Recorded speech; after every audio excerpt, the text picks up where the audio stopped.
quand tu as eu des dizaines et des dizaines d'années pour apprendre à te déplacer de la meilleure manière possible, oui, tu marches de la manière la plus gracieuse qui soit.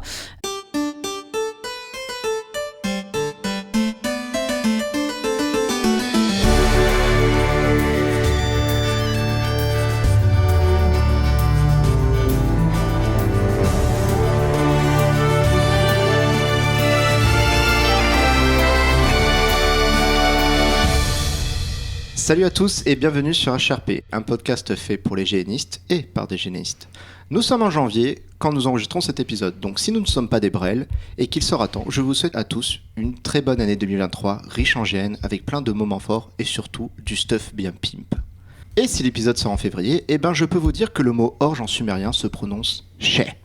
Je ne sais pas si vous vous rappelez, mais nous avons commencé l'année 2022 avec une nouvelle série à l'intérieur de la série. Une sérieception, comme dirait Clémentine, tournant autour des archétypes et des races qui peuplent nos univers imaginaires. Si la dernière fois nous avons parlé de ces raclures de mycoses plantaires que sont les gobelins, nous allons cette fois-ci parler d'une race diamétralement opposée.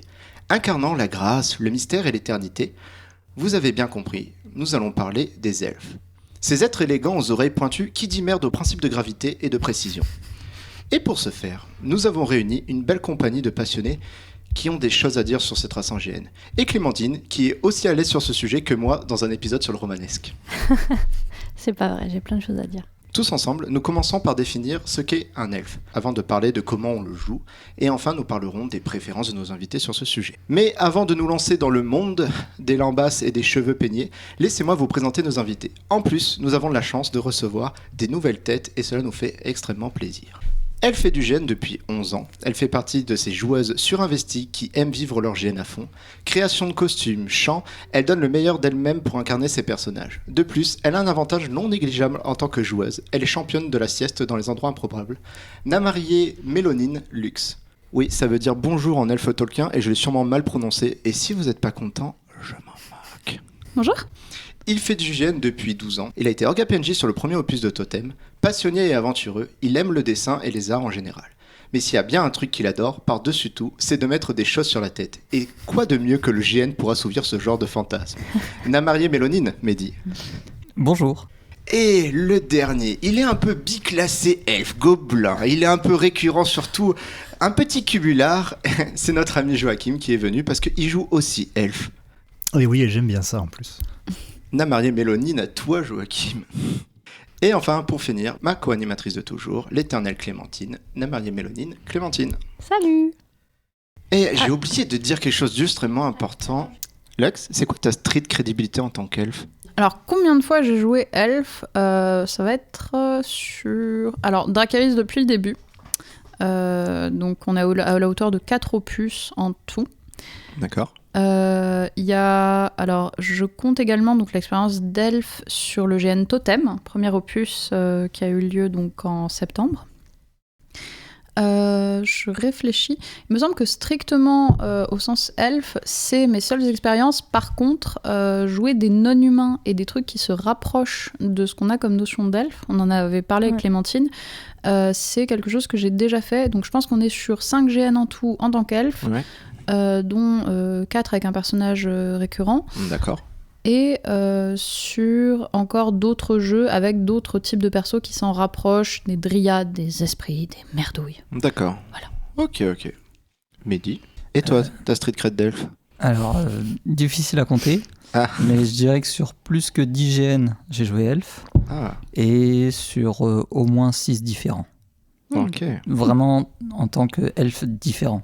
D'accord. Ok. Joachim. Alors moi, la race elfe, c'est ma race de cœur à la base, avant de découvrir les joies du gobelin et de l'orc, on va dire. Donc mes premiers gènes étaient exclusivement elfe. J'ai fait sur Candoria quelques années, 2-3 ans. J'ai fait du coup sur Dracarys depuis le début aussi, donc 3-4 fois. Je l'ai joué sur des plus petits gènes aussi, qui ont eu qu'un seul opus, donc je dois être à 7 ou 8 gènes en elfe, globalement à peu près. Putain, je suis vraiment la moins crédible du coup. Mais Attends, j'ai pas encore répondu. Clémentine. Where is the threat of credibility? Elle est partie faire un tour. En fait, j'ai joué une fois elfe. Et encore, j'étais un espèce de semi-panthère et c'était plus ça qui représentait mon personnage. Et j'ai joué un truc qui ressemblait à un elfe. Un truc. Sur un GN où j'ai eu la mononucléose et où du coup j'ai presque pas joué. Donc voilà l'étendue de ma... C'est-à-dire qu'en fait c'était un elfe sauf les oreilles. D'accord. Voilà. Mais ce n'est pas un elfe sans oreilles. Voilà. Et tu comptes pas la fois où tu as joué Elfe Noir? Et non, je compte pas Elfe Noir. Pour moi, on en reparlera éventuellement, mais pour moi Elfe Noir bien. c'est un peu à part. Ok. Donc... J'ai pas énormément d'expérience. Par contre, vous vous rendrez très vite compte que J'ai j'ai une opinion très tranchée sur comment est-ce qu'on devrait jouer. Beaucoup d'avis sur la Et l'une des raisons pour lesquelles je joue rarement elle, c'est que parce que pour moi, on le fait jamais assez bien. Ah non, en fait j'ai mal compté, pardon, j'en ai encore un autre, même si c'était un PNJ fixe, c'était quand même une autre occasion de jouer Elf sur un GN d'une licence qui me tient beaucoup à cœur en plus, mais je reviendrai là-dessus je pense. Très bien. Donc tu es plus crédible. Que moi. Mais de toute façon, on en a parlé avec Clémentine, c'est pas parce qu'on est moins crédible qu'on n'a pas d'opinion, on en a plein. C'est même, c'est heureusement que c'est cool, parce qu'on a des opinions. Bah, la quantité ne fait pas la qualité. Exactement, voilà, des bons mots dits dès le début. Eh ben, on peut lancer cet édito, Clémentine. Ah, bon, alors, avant de rentrer dans notre discussion de nerd des bois, cette sorte de nerd très fier de théoriser sur les plus petits détails de notre loisir qui ne consiste ni plus ni moins qu'à se balader en caleçon dans la forêt pour taper sur notre prochain avec une arme en mousse, je propose qu'on se cultive un peu. Alors attention, ça va être long. Parlons un peu de l'origine des elfes. Vous allez voir qu'à base de foirage historique, d'approximations douteuses et d'une petite touche de sexisme, on va petit à petit arriver à reconstituer nos beaux elfes majestueux qu'on chérit tant, sauf Léonard. Pas du tout. Donc, tout commença dans la mythologie nordique. Plutôt vus comme des créatures maléfiques, on en fait mention sous le nom d'Ylf dans le poème épique Beowulf, comme étant des créatures qui accompagnent le monstre Grendel, premier antagoniste du héros, aux côtés des Orknéas, les ancêtres des orques. Alors, ça fait moins les malins, les orques, hein? Qui c'est vos premiers alliés? Les elfes. Bon, allez, bref, continuons. Vous êtes dissipés, là. Donc, les elfes, c'est pas vraiment les gentils de l'histoire. Ils sont ramenés dans la culture anglo-saxonne de façon complètement fuckée par l'auteur des contes de Canterbury qui a fait totalement la confusion entre les fées et les elfes, ce qui donne une vision un peu plus noble aux elfes qu'auparavant. Ils sont plutôt présentés comme des créatures malicieuses, voire maléfiques, comme en témoignent plusieurs livres parlant d'herbes médicinales, où on trouve des remèdes contre la magie des elfes. Cette magie serait représentée sous forme de flèches, de traits d'elfes. Les pointes de flèches en pierre qui datent en vérité du néolithique sont vues comme des preuves matérielles de cette magie. Avec, on fabrique des amulettes, qu'elles servent à protéger contre les elfes ou avec lesquelles on pratique la magie noire. En parallèle, les elfes se retrouvent aussi liés à la mythologie gréco-latine, en étant régulièrement associés à la divinité Hécate, elle-même liée à la lune. Ils sont aussi fortement liés à la nature, présentés comme des créatures dansant en cercle dans les espaces de nature sauvage. Ils sont parfois considérés comme des dryades, des nymphes et compagnie.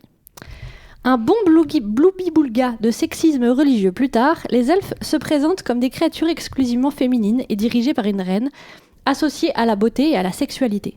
Ce sont des êtres séducteurs qui cherchent à corrompre les hommes pour les amener à danser avec elles et ne plus jamais les relâcher. Les femmes sont les plus grandes susceptibles de tomber dans leur griffe, car bon, elles sont quand même pas bien fortes de caractère, ces bonnes femmes. Mais ne vous en faites pas, mesdames, grâce à la sainte expansion de l'Église, il n'existe plus de lieu où peuvent vivre les elfes en paix, et nous en sommes donc débarrassés. Bravo à eux. Sauvés. Ouais. Bon, qu'est-ce qu'il y a à retenir de tout ça, au final ? Alors, quand on fouille ce passé, on retrouve plein d'éléments qui forgent les elfes qu'on connaît aujourd'hui. Les flèches, la nature, la beauté, ce genre de choses. Mais il aura bien fallu attendre le bulldozer Tolkien pour ratiboiser un peu tout ça et en faire les elfes qu'on connaît aujourd'hui et qu'on a plaisir à jouer en GN en se collant des petits bouts de plastique sur les oreilles. Et donc, après tout cela, mes chers petits invités, c'est quoi pour vous un elfe ? Et on va commencer par Lux. Et bah justement, comme tu l'as très bien dit, un elfe dans le folklore avant l'arrivée de Tolkien qui sert un petit peu de socle maintenant à notre imaginaire en tant que géaniste, c'est souvent une entité qui a des traits assez peu nombreux, qui sont d'être fortement liés à la nature, d'être souvent immortel ou d'une longévité qui dépasse la nôtre, et régulièrement d'avoir les oreilles pointues parce que c'est quelque chose qu'on associe naturellement dans l'imaginaire. C'est pour ça que c'est super intéressant justement de discuter de leur association aux nymphes, aux dryades et autres esprits de la nature, parce que pour moi, avoir un rôle de nymphe ou de dryade en GN, ça se rapproche très facilement de jouer un elfe, parce qu'ils partagent les quelques traits qu'on peut retrouver de réellement profondément communs. Parce qu'ensuite, on va pas se mentir, chaque GN a tendance à faire un petit peu sa petite tambouille avec les elfes, qu'est-ce qu'ils sont, comment ils sont. Et du coup, c'est intéressant que justement on ait ce rapport de... En fait, un elfe, c'est défini par assez peu de choses, si on regarde profondément. Nous, le marqueur principal qu'on leur met, c'est des oreilles pointues, parce qu'on va pas se mentir, en GN, on n'est pas tous grands, sveltes et blonds. Et vraiment, quand je fais le tour de cette table, je peux confirmer que très peu rentrent dans les stats. Je veux pas faire genre, mais... Ni un berbe. Ni un berbe, c'est vrai. C'est vrai. Donc du coup, voilà, un elfe, au fond, c'est peu de choses, mais c'est justement parce qu'on a très peu de marqueurs qui les définissent principalement, déjà que ça nous permet de faire autant de choses intéressantes avec en GN, et ensuite que c'est important qu'on garde les quelques traits qui sont réellement toujours présents quand on joue un elfe. C'est-à-dire la longévité, le lien à la nature, et encore ça c'est pas systématique, et la forme des oreilles, on y reviendra. Moi, je peux continuer. Je rejoins Lux sur la longue vie des elfes, qui est pour moi en fait un marqueur au niveau de leur comportement en fait sur Terre, avec les autres espèces et leur environnement. Comme leur vision est à beaucoup plus long terme, leur fonctionnement en fait et leur perception, leur morale va en fait découler de cette longévité. Et donc, on va les trouver souvent hautains, détachés du monde, parce que vous êtes des hamsters les autres. Vous allez disparaître très vite. T'as volé ma blague. Et ouais, on n'est pas gentils. C'est pas une notion de gentillesse ou de méchanceté que d'appréhender la plupart des problèmes qui se posent à toi avec une vision qui est beaucoup plus sur le long terme, et de dire que finalement toi t'es détaché de la plupart de ces trucs parce que d'ici quelques centaines d'années tout ça sera réglé tout seul, et que toi en fait tu seras encore là. C'est ça, le problème sera réglé de lui-même. Exactement. Alors bon, il y a beaucoup de choses qui ont déjà été dites. Alors après, moi, je dirais que finalement, ce que j'apprécie chez les elfes et qui du coup représente, on va dire, à peu près l'archétype de l'elfe que j'essaie d'incarner, ou en tout cas que j'aime incarner, c'est souvent du coup la précision, on va dire, ou l'excellence qui découle justement de leur longue vie. Ça, c'est quelque chose qui m'a toujours beaucoup guidé. En tout cas, moi, je m'y retrouvais. Parce que tout le monde est assez d'accord généralement pour dire que leur artisanat est très bien fourni, que leurs constructions sont bien faites, que du coup ils ont beaucoup de savoir. Moi, c'est ces côtés-là qui m'ont beaucoup attiré. Alors après, effectivement, sur l'apparence, on est d'accord. En tout cas, moi, l'archétype classique, c'est effectivement d'un physique plutôt élancé, des mouvements gracieux, des longs cheveux, des oreilles pointues. Ça, clairement, pour moi, c'est quasiment indissociable de l'elfe. En tout cas, j'ai beaucoup de mal à me dire que c'est un elfe s'il n'y a pas 2 sur 3 de ces critères, on va dire. Mais sinon, moi, c'est plus pour c'est ça, toute cette précision et cette excellence que permet la race elfe globalement. Alors, c'est sûr que c'est pas toujours facile à rendre dans la vraie vie, du coup, puisque c'est des histoires, mais ça a un côté qui, moi, m'a toujours beaucoup attiré. Je te rejoins justement sur le fait de pouvoir pousser en fait ses compétences au-delà en fait de ce qu'un humain normal pourrait faire, parce qu'il a du temps. Il a du temps pour le faire, pour se perfectionner. Et justement, quand tu le dis en GN, c'est pas évident d'arriver à montrer en fait sa capacité au-delà du normal, parce que on reste des joueurs. Tout à fait. Clémentine ? Alors, du coup, il y a beaucoup de choses avec lesquelles je suis d'accord, le lien avec la nature, la longévité, tout ça. Cependant, l'excellence. On a rapidement parlé des oreilles, mais moi, je vais insister dessus parce que pour moi, c'est vraiment un élément ultra important. C'est bien pour ça que l'expérience que j'ai donnée au début, il y avait tous des elfes sauf les oreilles, et du coup, j'ai dit que c'était pas des elfes, parce que pour moi, c'est le marqueur du fait que c'est une créature fantastique, et qui est empreint d'une certaine magie, et qui pour moi doit aussi se ressentir dans le roleplay. L'excellence dont tu parles, pour moi, tout ça se relie un petit peu. C'est-à-dire qu'il y a une certaine aura qui doit dégager des elfes, et qui est très difficile à faire, et c'est pour ça que je trouve que c'est jamais assez bien fait, mais on en reparlera. Excuse-nous. C'est des difficultés de... Pardon d'être pas assez bon pour toi. Désolée d'insulter tout le monde directement. Je vous ai dit que d'habitude, moi qui suis dans la modération, vous allez... Nul. Sur lequel je ne suis pas. Mais voilà, il doit y avoir une certaine noblesse, et Joachim t'en parlait. Il faut que, pour moi, tous les mouvements doivent être gracieux. Même un elfe sauvage, il peut avoir cette grâce, parce qu'en fait, elle lui est naturelle. C'est un être qui doit être entre très gros guillemets supérieur. Quand je dis supérieur, ça veut pas dire qu'il doit être meilleur à tout le monde, etc. Mais voilà, ça doit être empreint d'une espèce de magie et de perfection qui lui est intrinsèque pour moi. C'est super intéressant ce que tu dis sur les mouvements, parce que en fait, ça me renvoie à ce que disait Joachim sur le fait d'avoir eu le temps de perfectionner quelque chose. C'est vraiment cette notion du mouvement parfait. Exactement. C'est que quand tu as eu des dizaines et des dizaines d'années pour apprendre à te déplacer de la meilleure manière possible, oui, tu marches de la manière la plus gracieuse qui soit. Personnellement, pour moi, en GN, ça veut juste dire que je marche en faisant des mouvements à la con de danse. Ce qui est, en termes de crédibilité, franchement, je sais pas où ça se pose. Après, il faut bien se dire qu'on reste des humains et que du C'est coup, ça. pour moi, Et on là, ne peut pas atteindre ce que devraient être les elfes. Tout ce qu'on peut faire, c'est essayer de figurer ce qu'on est censé représenter. Ouais. Comme pour tout en GN, avec nos épées en mousse et nos armures en latex. Mais je trouve ça assez drôle le côté parce que de ton prisme d'humain, tu vois juste une elfe qui est en train de danser en même temps qu'elle marche, mais elle sait que ce qu'elle fait, c'est la meilleure chose qu'elle peut faire actuellement. Et de toute façon, ce n'est pas un hamster qui va complètement avoir un avis dessus. Déjà, ça n'a pas d'avis, un hamster. C'est ça. Il y a ça aussi. En fait, t'es détaché de toute façon des notions et des conventions humaines. Donc, tu peux te permettre de faire ce que tu veux. Et des fois, ce que tu veux, c'est juste faire des mouvements bizarres ou danser toute seule dans ton coin alors qu'il n'y a pas de musique. Bon voilà, du coup ça résume un petit peu mon avis sur la question. Très bien. La prochaine question, c'est quelles sont vos inspirations ? C'est quoi, pour vous, votre inspiration elfique ou vos inspirations elfiques ? Ça va dépendre en fait du GN en lui-même. S'il y a déjà eu une charte graphique, un élément de lore déjà donné par les organisateurs, là en fait ça va pas être très compliqué. Ils ont une idée de ce à quoi doit ressembler un elfe. On va s'y coller le plus précisément possible. Mais vraiment, c'est-à-dire que il y a une idée d'elfe assez générale. Si eux ils ont une idée précise, quels éléments doivent être là, on le fera. Par contre, mais toi, dans ton petit cœur, c'est quoi, toi, l'elfe que tu... Moi, celui qui t'a vraiment dit « Ah, plus tard, je vais devenir un elfe !» Alors, plus tard, je serai un elfe. Ça a commencé avec, comme beaucoup de monde, Tolkien. Ouais. Donc, l'elfe, on va dire, très taciturne, un peu hautain, qui essaie de beaucoup comprendre ce qui se passe autour de lui, mais sans vraiment, en fait, participer. Ouais. Mais après, je suis parti plutôt, en fait, sur des elfes qui vont être, sans être proches de la nature, en fait, en faire partie, à l'instar d'animaux. Vraiment cette histoire d'elfe sauvage qui a gardé en fait ses instincts primaires, qui n'a pas forcément une civilisation, mais qui vit plus pas en meute, mais en clan. Vraiment intrinsèquement lié à la nature, mais pas en fait ce protecteur de la nature comme on peut voir en fait l'elfe ami des animaux. Genre il en fait partie. Il est ami ni avec les animaux ni avec les autres. Il est juste dans la nature. Ouais, il est en symbiose, en harmonie avec son environnement, quoi. C'est t'es ça. un peu un elfe sylvain, quoi. C'est ce qui... Ça se ressemblerait plus à ça. Quelque chose d'un peu tribal, quoi. Plus, voilà, Bosmer sur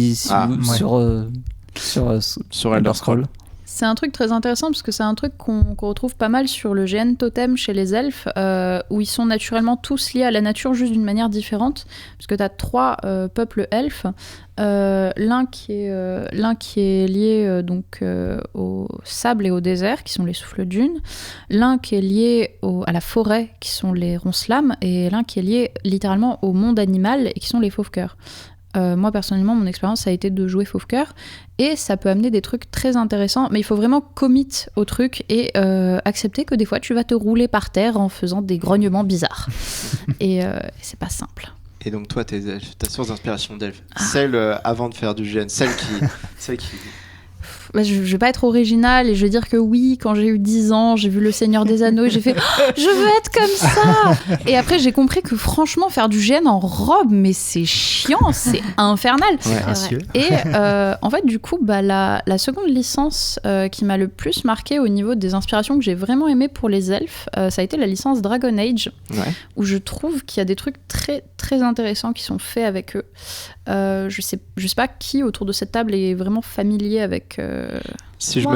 Moi, si je me souviens bien, pour les auditeurs, ceux qui ne savent pas, la différence dans Dragon Age, c'est que les elfes sont esclaves en grande majorité, et c'est un peu... C'est que c'est un peuple en fait qui a vécu l'esclavage, qui a réussi à en grande partie s'en libérer et qui En fait, au moment où tu entres dans le monde du jeu, ont le choix en fait entre vivre en caravane qui galère à survivre, mais qui restent à peu près fidèles à leur mode de vie, qui se déplacent et qui vivent majoritairement dans des espaces naturels, dans des forêts, etc. Ou essayer de s'adapter tant bien que mal aux cités et aux villes humaines, où de toute façon ils se font cracher dessus. Mais c'est parce que en fait avec ça tu peux amener vraiment cette ambivalence au niveau des elfes et du coup des choses qui sont très très intéressantes. J'aime bien aussi les inspirations visuelles qui sont choisies. Je trouve qu'il y a des visuels très intéressants dans la saga Dragon Age de manière générale, et du coup je trouve que ça fait un bon socle pour des inspirations d'elfes. Mais je suis d'accord avec Mehdi qu'en fait c'est chaque jeu qui crée son lore elfique comme il l'entend.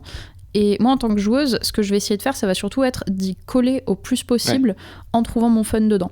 Mais ça vous est déjà arrivé de vous avez envie de jouer elfe, vous avez envie de jouer dans un gène aussi elfe, et vous voyez la DA du gène et vous dites « Ah bah non ». Oui. Ok, parce que en fait là c'est genre vous collez le pas parce que c'est des elfes. En gros vous allez pas au gène en elfe parce qu'il y a des elfes. Vous avez une vision particulière de l'elfe en fait. En tout cas, moi, c'est surtout une vision de ce que j'aime jouer en GN. Et par exemple, moi, je sais pas jouer cet aspect ultra hautain. Je suis pas très douée pour ça. Je suis trop naïve et je suis trop premier degré. Du coup, je sais pas juste cracher à la gueule des gens comme ça, j'y arrive pas. C'est les modules de formation. On peut t'apprendre. Et du coup, en fait, le résultat, c'est que voilà, moi, il faut que je puisse quand même me permettre de jouer quelqu'un qui est relativement sympa avec les gens autant qu'il peut, avec des limites évidemment. Il y a une autre inspiration que j'ai vraiment bien aimée, ça a été l'an dernier quand j'ai poncé Divinity 2. Je trouve que les elfes dans Divinity 2 ont un côté très sympa avec ce côté. Alors ils sont dans le cliché d'être grands et filiformes, mais en fait c'est presque au point où ils ont l'air aliens. Ils sont bizarres et moi j'aime bien tout ce qui est un peu monstrueux, ou en tout cas tout ce qui est vraiment profondément non humain. Et en plus leur peau, si tu regardes bien, a cet aspect un peu écorce que je trouve vachement intéressant. C'est impossible à faire comme rendu en GN, ou alors il faudrait qu'on ait des heures et des heures pour se maquiller tous les jours. Ça, mais c'est fascinant. Et en plus j'aime beaucoup un point de leur lore qui est le fait de manger les cadavres des défunts pour gagner leurs souvenirs. Je voulais savoir si t'allais dire au télévaleur. Évidemment que j'allais le dire. Bien sûr. J'adore manger les cadavres. C'est vrai que c'est cool, c'est une bonne inspiration. C'est vrai ça... Joachim ? Alors moi j'ai pris dans la tronche 3 inspirations d'un seul coup, on va dire, quand j'étais au collège. Globalement je pense vraiment que ça c'est en 2 mois toutes les étoiles se sont alignées quoi. Parce que du coup j'ai pris Le Seigneur des Anneaux effectivement en tant que film. J'ai pris Warcraft, j'ai découvert l'univers de Warcraft à peu près au même moment. Vraiment, c'est vrai, Warcraft. Un tout petit peu avant. On l'oublie un peu. Et j'ai pris le plein frais Warhammer en fait. Ah merci, moi j'attendais vraiment celui-là. Le reste, moi pas d'intérêt. Moi j'étais à présent en disant il va pas dire Warhammer. Bien sûr que si. Si personne dit Warhammer je me casse, allez ciao. Et vraiment moi pour le coup le type d'elfe que je préfère et que je préfère réincarner, mais c'est pas toujours facile, c'est effectivement les elfes de Warhammer, donc les hauts elfes exactement, parce qu'il y a différentes peuplades d'elfes chez Warhammer.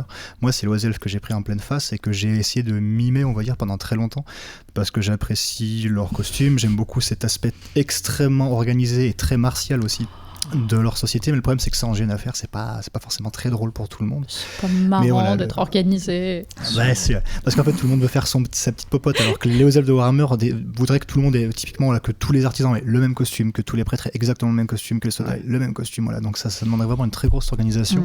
Mais en tout cas moi c'est le côté qui me plaît le plus, parce qu'en plus ils ont cet aspect aussi un petit peu protecteur quand même du monde, bien malgré eux, parce qu'ils ont pas envie que tout parte en sucette. Avec une très grosse épée de Damoclès au-dessus de la tête. Ouais aussi. Ouais. Et d'ailleurs tu vois t'as cité le terme que j'aime beaucoup, donc il y a l'archétype, enfin en tout cas la classe d'elfes que je préfère dans l'univers de Warhammer, c'est les maîtres des épées, donc ces elfes qui ont poussé au maximum le maniement des armes quoi. Et moi c'est vraiment ça qui me parlait le plus, en tout cas quand j'étais jeune et que j'ai essayé de rechercher. Bon alors après malheureusement tout le monde n'est pas un maître de l'épée à 2 mains, quand bien même on le dit en GN, c'est pas autre chose de l'être pour de vrai. Mais en tout cas c'est vraiment ceux-là qui m'ont vraiment beaucoup guidé ma ligne de conduite, le fait qu'ils soient souvent en robe. Moi j'essaie au minimum d'avoir des choses qui me descendent au-dessous des genoux quand je suis en elfe, et si je peux avoir une jupe de bataille je la porte vraiment quoi. Parce que j'aime bien la grâce que ça donne quoi, et puis le fait que ça affine la silhouette aussi, mais ça on en reparlera peut-être un peu plus tard. C'est très intéressant comment justement ton costume peut influer sur tes mouvements et sur la manière dont il bouge. Juste une dernière chose, en fait, voilà, moi je préfère du coup, si les elfes, encore une fois, c'est mon point de vue perso, l'aspect du coup un peu plus elfe citadin finalement que elfe nature. Voilà. J'ai plus d'affinité voilà, pour des elfes voilà, conquis. Alors, ce qui ne renie pas forcément la nature, mais le plus souvent, leur lien qu'ils ont avec, c'est la maîtrise qu'ils ont de l'élément magique, enfin, ou des éléments magiques. Et ils vont un petit peu moins l'avoir sur effectivement les plantes ou autres, quoique ils restent quand même très bons par leur artisanat qui est poussé. Mais voilà, moi je préfère des elfes plus civilisés entre guillemets. Alors je mets des gros guillemets sur ce terme-là, voilà, juste pour dire voilà, que globalement ils ont des grandes cités, ils ont des élevages, ils ont pas mal de technologies ou autres. J'aime bien cet aspect-là. Bon bah je fais le lien alors entre les deux. C'est ça, voilà. Autant les elfes civilisés que les elfes nature. Du coup, mes aspirations, je connaissais pas les elfes de Warhammer en fait, mais de ce que tu m'en décris, ça a l'air vraiment très très bien. Il va falloir qu'on fasse un cours de rattrapage. C'est génial. Très Tolkien, hein, évidemment, surtout pour en particulier, en plus ce qu'en a fait Peter Jackson. Je trouve que ça représente assez bien la grâce des elfes, donc on est bien d'accord qu'on parle bien du Seigneur des Anneaux et pas des Anneaux de pouvoir, parce que ça c'est ce qu'il faut pas faire. Nous ne parlerons pas de ça. Non, ça n'existait pas d'ailleurs de toute façon. Je sais pas regarder. On en parle. Qu'est-ce que vous dites? C'est bien pour ça, c'est mental. Donc voilà, donc je parle bien du Seigneur des Anneaux, de ce qu'on a fait Peter Jackson. J'aime énormément l'aspect visuel qu'il leur a donné, même si les elfes de la Lorien ne représentent pas forcément... Ils représentent pour moi une partie de ce que peut être un elfe lié plus proche de la nature encore, mais j'arrive pas à trouver comme ça d'inspiration, peut-être un peu dans Warcraft, effectivement, avec les elfes de la nuit, un petit peu, ce lien avec la nature. Mais moi, j'imagine vraiment l'elfe de la nature comme extrêmement sauvage et qui représente presque un peu l'esprit de la nature. Et où, du coup, pour moi, il représente cette espèce d'équilibre entre une grâce et un intellect et un machin qu'on peut avoir dans les elfes, plutôt aux elfes très citadins, etc. Mais en version de gens qui n'ont jamais rien à taper, d'être bien présentés, d'échanger avec les autres et tout, et qui sont juste enfermés dans leur forêt. Ça, j'arrive pas forcément à solliciter dans ma tête d'inspiration liée à ça. Mais voilà, si je devais donner un truc, ce serait plutôt Seigneur des Anneaux, effectivement. J'ai parlé de Warcraft, malgré tout... J'aime énormément les elfes de Warcraft et notamment les elfes de sang. Pour autant, je ne les mettrais pas comme une inspiration à elfes, parce que pour moi, c'est encore un peuple à part. D'accord. Qui n'a pas tant les caractéristiques qui m'intéressent dans le... J'ai l'impression que c'est... Enfin voilà, je l'exclurais, moi, de mes inspirations. Mais après, on connaît beaucoup les elfes de sang, mais il y a aussi les hauts elfes dans Warcraft qui sont du coup maintenant un petit peu disparus, on va dire. On en parle moins, mais je pense que peut-être que ça te parlerait plus. Probablement. Par contre, du coup, on a tous parlé de Peter Jackson et c'est vraiment le moment où j'ai envie de rappeler au monde qu'il existe une comédie musicale Seigneur des Anneaux. Ah bon? Genre, elle a existé. Elle a existé. Je ne sais pas où elle est, je veux la trouver. Et vraiment, si quelqu'un ici qui écoute ce podcast sait où est-ce que je peux trouver l'intégralité d'une captation de la comédie musicale Seigneur des Anneaux, faites-moi signe, je vous en supplie, il faut que je la voie. Ah, je suis curieux du coup aussi. Voilà, elle est infâme. Je sais où je vais passer ma semaine à rechercher. C'est intéressant parce qu'au début, qu'est-ce qui était pour vous un elfe? Vous avez défini des caractéristiques physiques, mais aussi des caractéristiques qui sont liées à la culture et leur histoire. Est-ce que, Guillaume, la longévité, est-ce qu'il y a d'autres choses qui font aussi partie de ce qu'est un elfe en fait? Qu'est-ce qui constitue... Dans la culture et dans l'histoire dans leur histoire des elfes, bien sûr. Ouais. Moi, je dirais qu'on n'a pas parlé de leur quasi-stérilité. C'est-à-dire de leur... Exact, oui. C'est pas vraiment la stérilité, parce qu'au final, c'est juste qu'ils ont une fertilité différente de la nôtre. Voilà. Et que nous, on est un peu des lapins pour eux. On est des hamsters. Exactement. C'est une bonne métaphore. Comment dire moi, je trouve que c'est hyper important. Déjà parce que sinon, c'est pas logique. Il y aurait beaucoup trop d'elfes vu qu'ils sont hyper vieux. Et ça y est d'ailleurs, je pense, un petit peu la raison pour laquelle ils ont une fertilité assez faible. Mais je trouve que ça amène plein de choses hyper intéressantes. C'est-à-dire qu'une naissance, c'est incroyable. Ouais. C'est genre un truc de fou. Il y en a presque jamais. Et c'est hyper précieux, du coup, un enfant. Eh ben justement, je rebondirai sur ce que tu viens de dire. Il y a dans l'univers de confrontation de Shahrakam, justement, ils ont basé l'un des peuples elfes sur ce principe de il n'y a plus du tout de naissance. Donc toute la société en fait se concentre en fait de tous ceux qui sont encore là et des 1 ou 2 naissances tous les 5 ans qui arrivent pour survivre. Donc effectivement, il y a effectivement ce principe de peu de naissances et dans certains univers de quasiment plus du tout. Ouais, ça je trouve que c'est vraiment hyper intéressant, ça pose des questionnements en fait.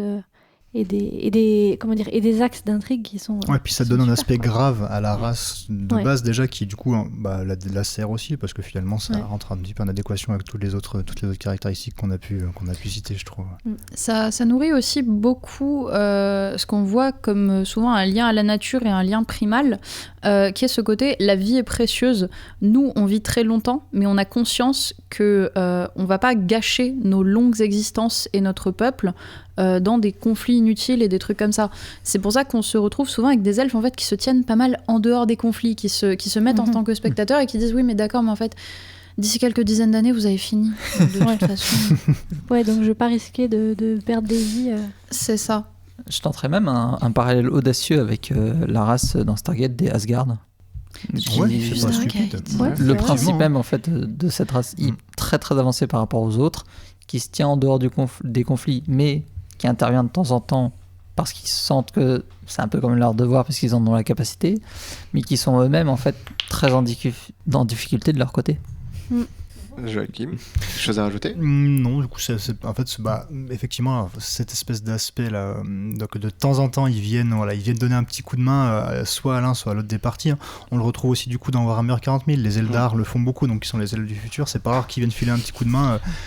Une année, puis que de l'autre côté de la galaxie, par contre, ils se mettent de l'autre côté, dans l'autre camp, pour filer, parce que pour c'est faire leur simple, dans intérêt les aussi, Eldar, quoi. c'est selon les dessins, selon la toile, fait, ouais. et qu'importe, du moment que le destin s'accomplit en leur faveur, ils seront prêts à faire n'importe quoi pour ça. Et ça aussi, c'est intéressant parce que, en fait, ça rejoint ce côté, souvent, on a des peuples elfes qui ont en tout cas l'idée et la notion qu'ils servent quelque chose de plus grand.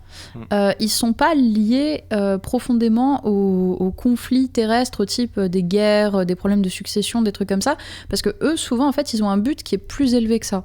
Je sais les trois, on est tous des joueurs de Dracarys, et du coup, on a tous des peuples dans lesquels on joue qui sont des elfes, et qui en fait ont la notion de mais en fait nous tous vos conflits, vos trucs, vos machins, on s'en fout.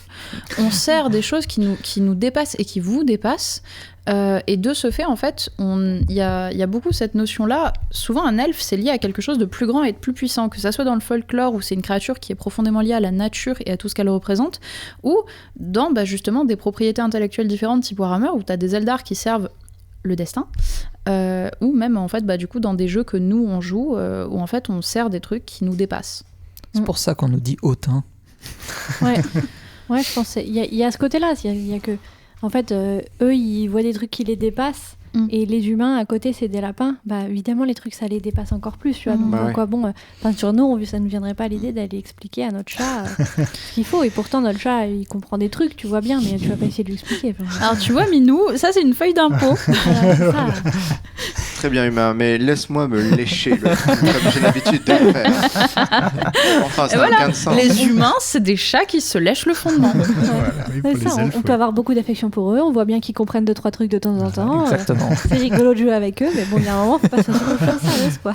On laisse les animaux tranquilles. Ça tombe bien parce que la question d'après va très bien. Est-ce que les elfes sont-ils intrinsèquement bons? À vos dire, ça a l'air plutôt particulier. Ouais, non, ni bon ni mauvais. Ils sont très très de leur côté. Ouais. Moi, je dirais qu'ils peuvent même être, en fait, en fonction du point de vue, parce qu'en fait, bon et mauvais, c'est toujours une histoire de point de vue. En fonction du point de vue de ce qu'on verrait de l'histoire, de la quête du héros, de machin, ça peut être les mauvais, dans le sens où il peut y avoir des elfes qui sont, qui sont extrêmement colériques, qui ont énormément de rage de vouloir, je sais pas, défendre la nature, par exemple, tu vois. Genre un peu les mecs bleus dans Avatar, là, tu vois. Me parle pas de ça. Tu vois, ça pourrait être ce truc-là complètement. extrêmement...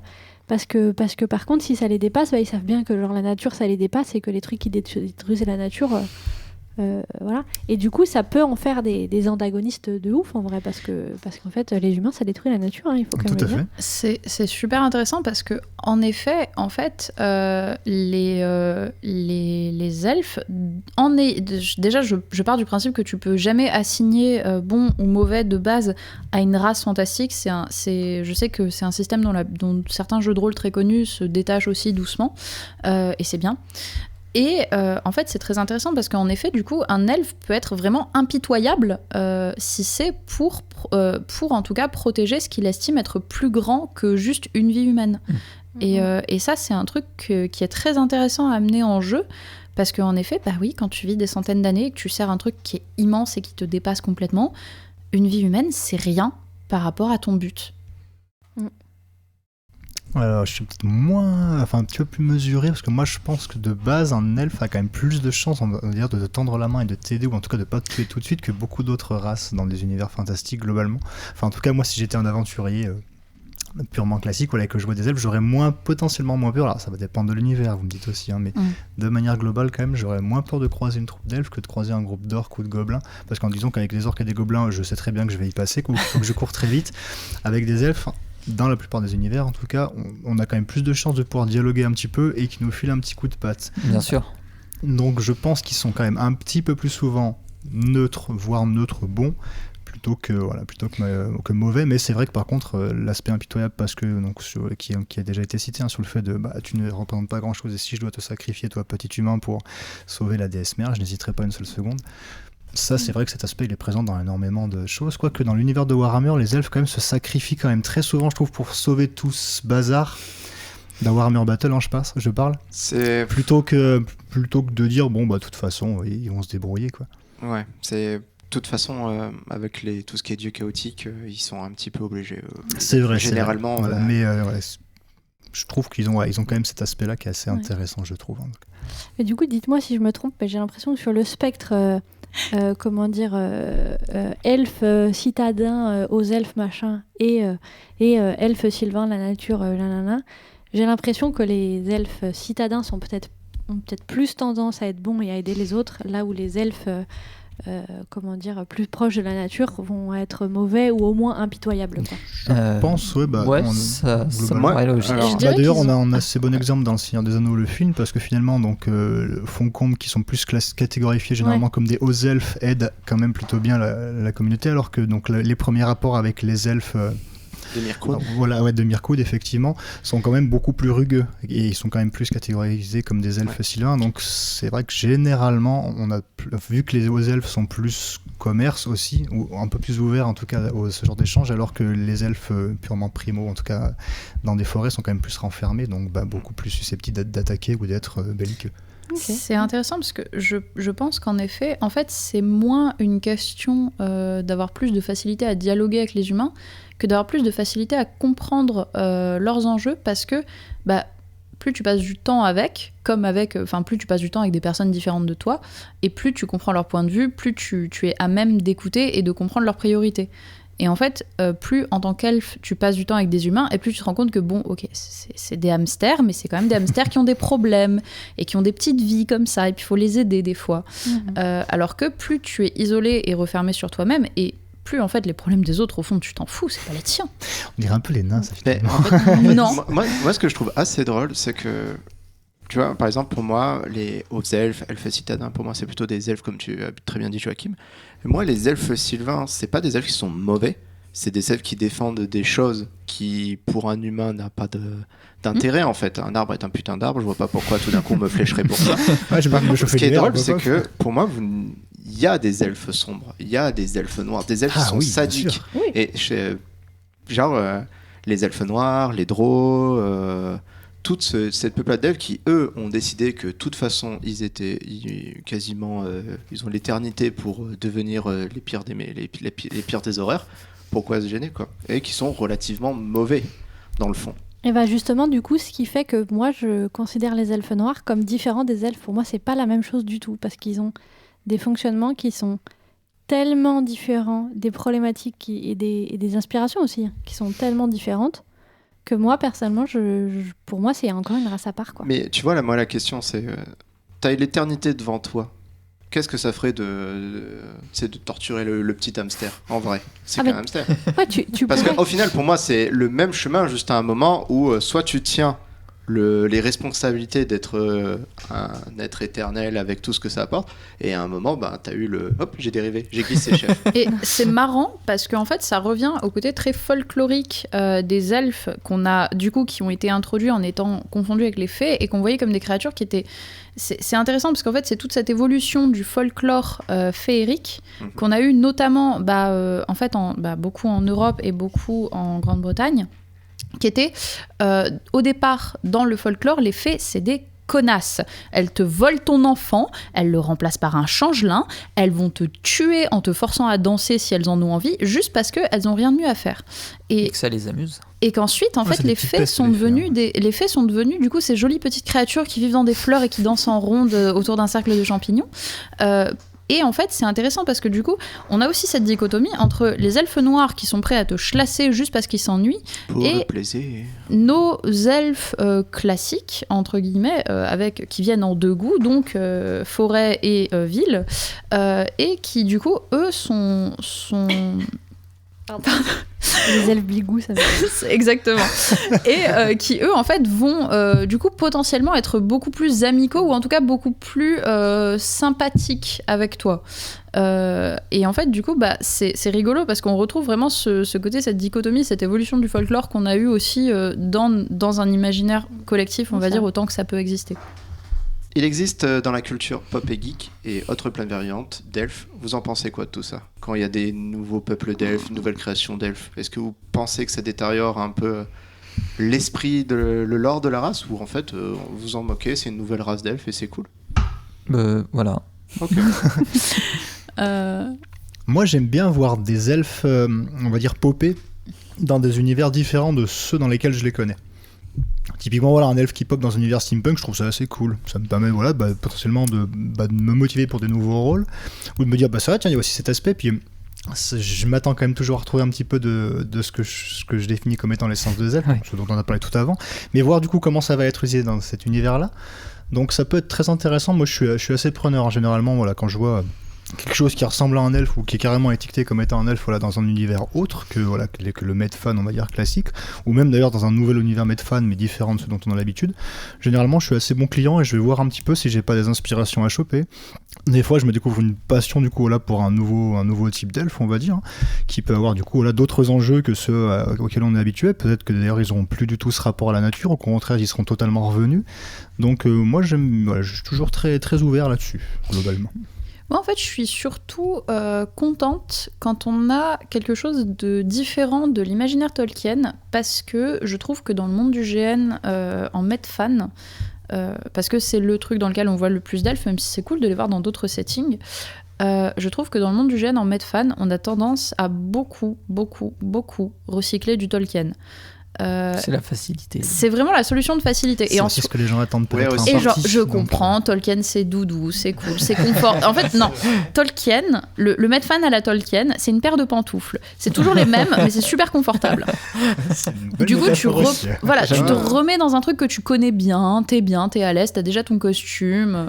Mais c'est cool en fait de voir des trucs qui s'en détachent ou qui amènent des nouvelles choses, parce que je trouve que c'est plus intéressant, ça nous amène des nouvelles opportunités de jeu. Et ça, c'est toujours chouette. Et on va d'autant plus justement dans les GN qui proposent des archétypes très différents, qui cherchent un design, une philosophie différente, parce qu'on aime bien jouer elfe, mais jouons différents. C'est bien dit. Moi, je suis partagée. Ouais, mais pantoufles. J'aime bien les pantoufles. En fait, j'adore voir des nouvelles sortes d'elfes. Je trouve ça trop cool. J'adore. C'est bien pour ça que j'avais bien aimé jouer Ulkir à Eclipson. Je trouvais que c'était des elfes assez originaux qu'on n'avait pas vus. Et je trouve ça trop chouette. Ça permet de réinventer le truc, etc.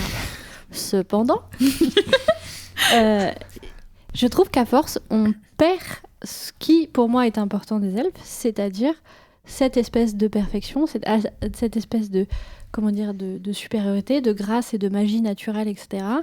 C'est-à-dire que j'ai l'impression qu'à force de remâcher le truc, et bah du coup, on perd ça.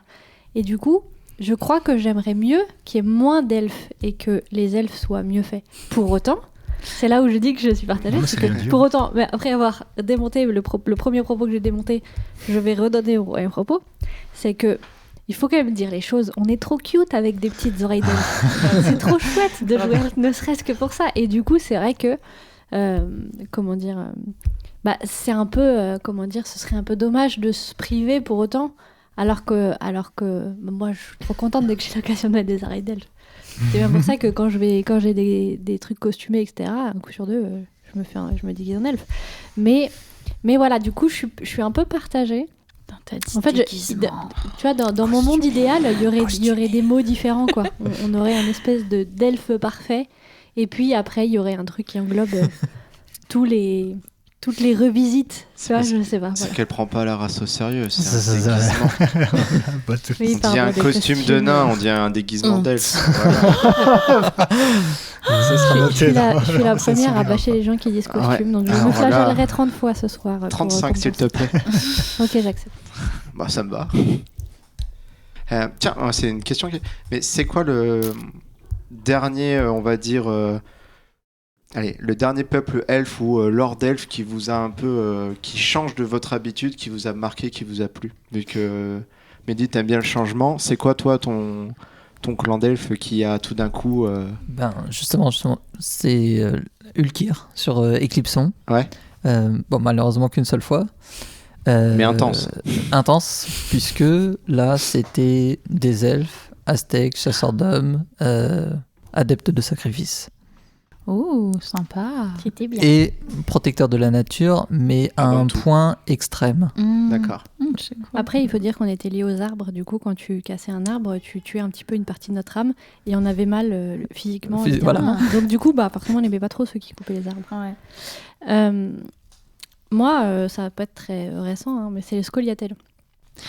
En fait, je connaissais pas trop l'univers. Je les ai un peu découvert avec Léonard. Là.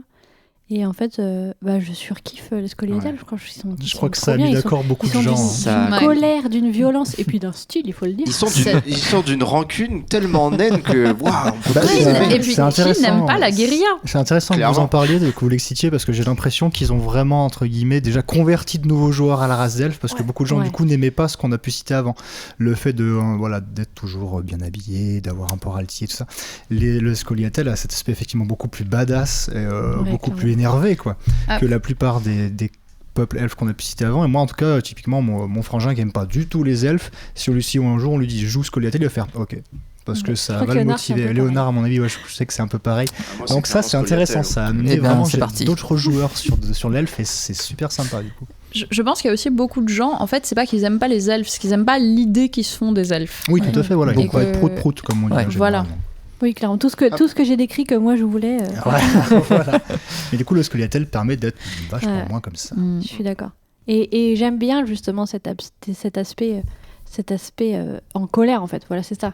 J'adore quand on associe la colère. C'est de la vengeance Ouais. pure et dure Ouais. en fait. C'est C'est ça. clairement une idée de vengeance quoi. Ouais. Et en fait, je trouve que ce match-up convient bien et j'aime bien. Voilà. Mais on voit si peu un elfe en colère que C'est c'est ça. censé marquer. Et en fait, Mm. tu sens que quand la colère elle est là, en fait, elle va être là pendant ce qui représente Des pour nous centaines les d'années. humains des centaines d'années, alors qu'en fait, juste il s'est mis en colère. Tu vois. Toi Mais tu comprends voilà. pas 200 ans plus tard pourquoi tu te prends toujours une Ouais. flèche quoi. Et j'adore l'idée que cette colère, elle est pas forcément, comment dire, Juste. extérieure quoi. Mm. Elle est intérieure. Ils sont mus par la colère, mais ils sont pas forcément. Et ça, c'est Voilà. pour m'avoir volé mon BN. C'est ça, pas forcément. Et ça, je trouve ça. Voilà, moi j'aime beaucoup Mm. cette version des elfes. Moi, les derniers que j'ai découverts, on va dire, qui m'ont mis une claque, alors c'est pas tant que je me verrais les interpréter, mais c'est dans l'univers de Magic. Forcément, il y a beaucoup d'elfes aussi. D'ailleurs, il y a un dicton qui aurait bien marché avec vos elfes, là, avec vos Ulkirs. Là, c'est un os brisé pour chaque brindille piétinée, quelque chose comme ça. Ah ouais. J'aime beaucoup. Et du coup, donc, dans l'univers de Magic, il y a des elfes bourrins, notamment. Ils ont une espèce de représentante qui s'appelle Rada. Et sur la première illustration, c'était du coup une elfe, déjà un type mode ultra bodybuildé, quoi, super, super athlétique, avec des dreadlocks, du sang plein la tronche, et une épée brisée dans la main et une tête coupée dans l'autre. Du coup, ça Ça jurait quand même pas mal avec On sort des l'image, sentiers battus. l'image des elfes que j'avais. Et c'est un perso qui est assez récurrent en plus. Donc elle a eu d'autres illustrations, on l'a revu et autres. Et on a revu un petit peu, on va dire, ces espèces d'elfes aussi, voilà, très énervés, quoi. Et du coup, c'était une découverte assez sympa, quoi. Du coup, j'ai trouvé que ça changeait un peu. Mais en même temps, voilà, là, je me disais, ouais, là, c'est une elfe, t'as pas envie de lui dire, va mettre une robe, quoi. C'était plutôt sympa comme découverte. Mangeur de salade. Voilà, ouais. Alors que voilà, à chaque fois, elle représente ça avec des énormes épées et tout. C'est plutôt sympa, du coup. C'est cet aspect aussi, voilà, très guerrier que j'avais bien aimé. Sur Totem, ça a été l'occasion du coup de jouer des elfes qui sont beaucoup plus sauvages que ce que moi j'avais l'habitude de jouer, qui sont du coup ceux qui sont liés au règne animal, les fauves cœurs. Ça a été l'occasion de me balader pendant 2 jours avec un crâne de Smilodon imprimé 3D sur la tête, qui était merveilleusement inconfortable. Aucun regret, et de se balader barbouillé de sang, parce que du coup tous les jours on avait des personnages qui concrètement priaient l'esprit du sang, moi je jouais en particulier un personnage qui était très agressif, qui a mangé des morceaux de gens, et c'était l'occasion du coup de jouer des elfes qui étaient vachement plus belliqueux, vachement plus hargneux, vachement plus revanchards, et c'était très sympa. C'est amusant parce que nous entendre, j'ai l'impression Attention, qu'on a saut de tous chat. bien, voilà, on a tous bien aimé. Ah, effectivement. Ceci était un saut de chat. Du coup, ouais, je disais, c'est marrant parce que nous écouter, finalement, on a tous les derniers elfes qu'on a découvert qu'on a bien aimé, c'est ces elfes justement assez bourrins et assez éloignés de ce qu'on dit. Ouais, ce que j'aime bien chez l'elfe, c'est quand même les trucs jolis. La démarche. Ça revient vraiment à la période, tu sais, comme les genres musicaux, t'as la période punk qui vient lutter contre le côté. C'est un peu attention, par contre, en jouant du coup un personnage qui était lié au Smilodon comme animal, c'était très intéressant d'essayer d'intégrer justement dans la démarche du personnage un aspect qui était agressif et menaçant, mais légèrement félin aussi. Et ça demandait vraiment... alors après, je sais pas à quel point c'était réussi, encore une fois, mais ça demandait en fait de travailler sur cette corporalité de comment est-ce que tu figures le fait que tu es littéralement un fauve. Et ça, c'était assez cool en fait en jeu à amener. Ouais, non, mais c'est vrai que t'as raison, Joachim, qu'on est tous intéressés par ce côté bourrin, et du coup très loin de ce qu'on disait. Donc, ce qui prouve bien qu'on a beau dire que les elfes, n'empêche que on aime bien mais quand c'est ça peut-être bourre. justement parce qu'on veut casser cette image aussi, parce que on se fait souvent entre guillemets clasher gentiment par les joueurs qui jouent souvent des races ou des peuples plus bourrins, donc voilà, vikings, orques, même ne serait-ce qu'humains, qui disent allez, on retourne chez les bouffeurs de salade, voilà, on va encore boire le thé, et je sais pas, j'ai pas d'autre, mais peut-être que c'est pour se casser un petit peu cette image. Alors c'est des petits taunts gentils, et nous on est les premiers à en rire et à se les lancer d'ailleurs nous-mêmes, mais c'est peut-être tout simplement pour vous casser un petit peu cette image et pour faire voir que les elfes ça peut aussi être de super guerriers ultra badass et bien bourrins. Alors après c'est une simple supposition, je dis pas que j'ai raison, mais ça va dépendre du gène aussi. Oui. Ça va effectivement dépendre du gène, et ça va dépendre de ce que les autres peuples en fait ont cru comprendre de ce qu'étaient les elfes dans le gène dans lequel ils étaient.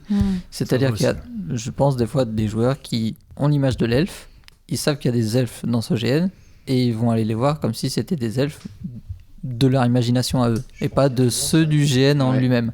Et des fois c'est un peu compliqué en fait l'interaction, on se dit il a vraiment voulu m'insulter ou est-ce qu'il sait que je vais réagir? Moi je pense qu'à ce moment-là il faut ratio et mettre balayette, parce qu'en fait pour moi quelqu'un en vrai ce genre de peuple, quelqu'un qui ne communique parce que c'est quelqu'un qui est clairement pas lu les documents qui sont à sa disposition pour s'imprégner dans l'univers, c'est quelqu'un qui mérite d'être châtié. Et oui. Mais du coup, on en reparlera, je pense, dans les défauts de jouer elfe. Mais ce que vous dites, ça exprime exactement l'une des raisons pour lesquelles je déteste. Je suis rarement satisfaite par le fait de jouer elfe en GN. Pour moi, encore une fois, l'elfe, tu lui parles mal, il est censé te défoncer. Ah oui, mais il faut... Sauf que, en fait, par souci d'équité, tous les joueurs ont les mêmes compétences, les mêmes machins. Donc en fait, t'es pas du tout sûr de défoncer la personne en face. Ce n'est pas logique. Ce qui n'est pas logique par rapport à ce que j'imagine des elfes. Et c'est ce qui nourrit mon mécontentement et qui fait que je ne joue pas souvent elfe. Bien. Bon, encore une fois, nous avons été beaucoup trop bavards sur cet épisode. Nous allons donc nous arrêter là pour aujourd'hui. Et nous nous donnons rendez-vous dans une semaine pour la suite de nos aventures elfiques. Nous y parlerons plus précisément de comment jouer des elfes en GN, du costume au camp en passant par le rôle de l'organisation dans l'intégration des elfes. Et enfin, nous finirons avec le rapport plus personnel que nos invités ont avec le fait de jouer elfe, ce qu'ils aiment, ce qu'ils n'aiment pas, et sans oublier l'indispensable moment radotage génistique. En attendant, on espère que cette première partie d'épisode vous a plu. N'oubliez pas de vous abonner à HRP sur votre application de podcast favorite pour ne pas manquer la suite. Et on vous dit à la semaine prochaine. Salut!